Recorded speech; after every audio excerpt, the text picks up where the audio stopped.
biggest fraud cases in the country, and it's right here in Michiana. 16 News Now investigates a local man accused of fraudulent conduct to the tune of $122 million.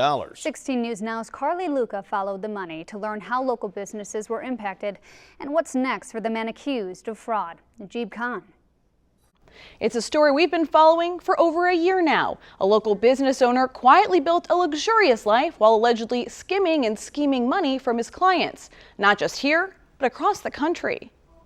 Every worker looks forward to payday. Those checks from your boss, there's a good chance they're handled by a payroll company that takes care of the money so the business can focus on the work. It seems Najib Khan had a different focus.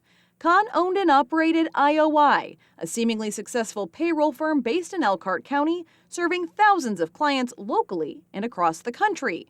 But what clients didn't realize is that Khan was allegedly engaged in fraud, leading to his bankruptcy filing last year.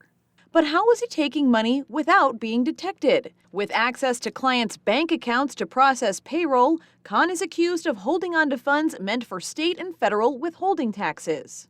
And it seems like he had been able to do that for several years, but using a sort of complicated mechanism across different banks with short-term lines of credit known as a float. What started as perhaps a smaller amount of money being taken accumulated over time to being tens of millions of dollars. So it have all sort of accumulated over time, and then it all kind of came crashing down in summer of 2019. So that's what appears to have happened. Jones represents 87 clients who lost money and knows the frustration firsthand. I got involved in this case initially in August of last year because my law firm that I own was actually a victim in this case. The list of con victims includes schools, charities, and restaurants, some right here in Michiana. Some of these claimants have six-figure losses from this. But how much money will they get back? Normally, the odds aren't very good. The national average in a bankruptcy from a Ponzi scheme or a check kiting scheme is about 3 cents on the dollar. So you're getting about 3% of your money back when you're a victim. But this is no ordinary case. Over the years, Khan amassed a collection of assets worth over $87 million. Khan owns property, helicopters, and these rare and exotic cars that sent collectors into a frenzy when they went up for auction in late October.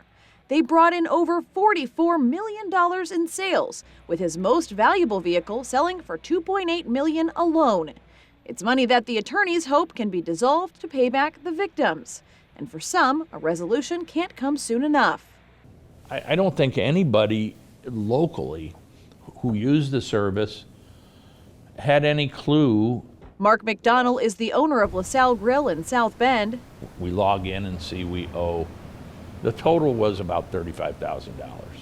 And we called the IRS and said, okay, we've determined what we owe. What kind of terms can we come up with? They said, well, it's really due now, and we need you to pay within the next 3 days. So what do we, He and his wife had to pull from their retirement funds to make up the tens of thousands of dollars taken from their account. What do we do to come up with the money? My wife Nancy and I borrowed from our IRA to come up with that money. So that money's just gone. Despite an ongoing bankruptcy case and federal investigation, Najib Khan still lives here in Edwardsburg, leaving many in the community wondering, why isn't he behind bars?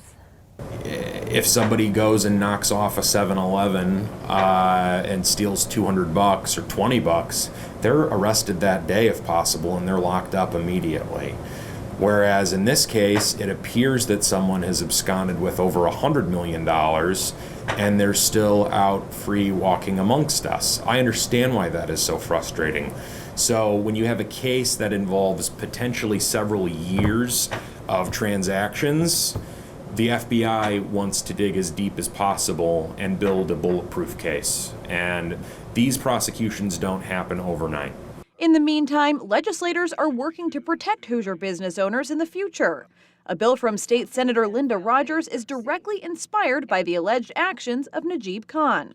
Well, last year when IOI ended up going bankrupt, and there was significant dollars lost to local employers, actually all over the country. And so a lot of my constituents, a lot of people from the community, unfortunately lost many thousands, some of them millions of dollars. Senator Rogers' work with the help of Michiana business owners is already educating lawmakers. And so when I presented the legislation in the Senate last year in the Tax and Fiscal Committee, I was surprised to see a lot of the senators' eyes get really big and say, oh my gosh, I didn't realize that this was going on. But it is, and for those who are living it, it's been a real nightmare. I hate at this stage of my life, I turned 70 this year, to take on more debt, but I may have to do that. Right. If I want to keep going. You could sell the business. Can you sell a business during a pandemic? A restaurant business particularly? Probably not.